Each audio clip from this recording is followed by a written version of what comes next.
তো এই জন্য ইলম হাসিল করা জরুরি। দুনিয়ার ক্ষেত্রেও জেনে শুনে রাস্তায় চলতে হয়, এটা আমাদের সবার জানা আছে, খুব চালাক চতুর আমরা।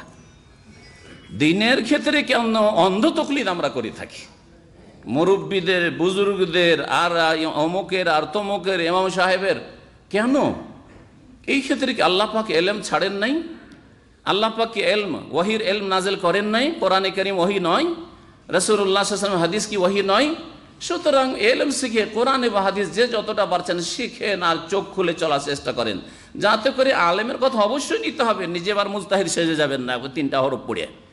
কিন্তু আলেমের কথা নিলেও চোখ খুলে এই আলেম আমাকে আমার গন্তব্যস্থানের দিকে পৌঁছাচ্ছে নাকি ভুল পথের দিকে নিয়ে চলে যাচ্ছে, যাতে করে এতটা আপনার জ্ঞান থাকে, বিবেক থাকে, বুঝার শক্তি থাকে।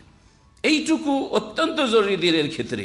যারা সৌদি আরবে এসেছেন আর মগজটাকে খুলেছেন যে এখানে এসে অনেক পার্থক্য দেখি আমাদের দেশের প্রচলিত দিন আমল আর এখানকার প্রচলিত দিন আকীদা আমলে, তাহলে কোনটা ঠিক একটু যখন যাচাই বাছাইয়ের চেষ্টা করেছেন তখন সহজে রাস্তা পেয়ে গেছেন, সহজে রাস্তা পেয়ে গেছেন। আর যারা আগে থেকে মগজে ঢুকে এসেছেন যে এখানে রিয়াল নেওয়ার জন্য এসেছি, এখান থেকে দিন নেওয়ার জন্য আসিনি, রসুলের দেশ থেকে দিন নেব না।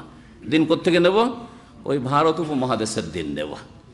হ্যাঁ, ভারতের বুজুর্গানের দিনেরা যেই দিন ছেড়ে গেছেন তাতে ভালো কথা রয়েছে, তাতে ভেজাল রয়েছে, ওই দিনটাই ঠিক, আগে থেকে মগজে বসিয়ে এসেছে 100% সেটাই ঠিক।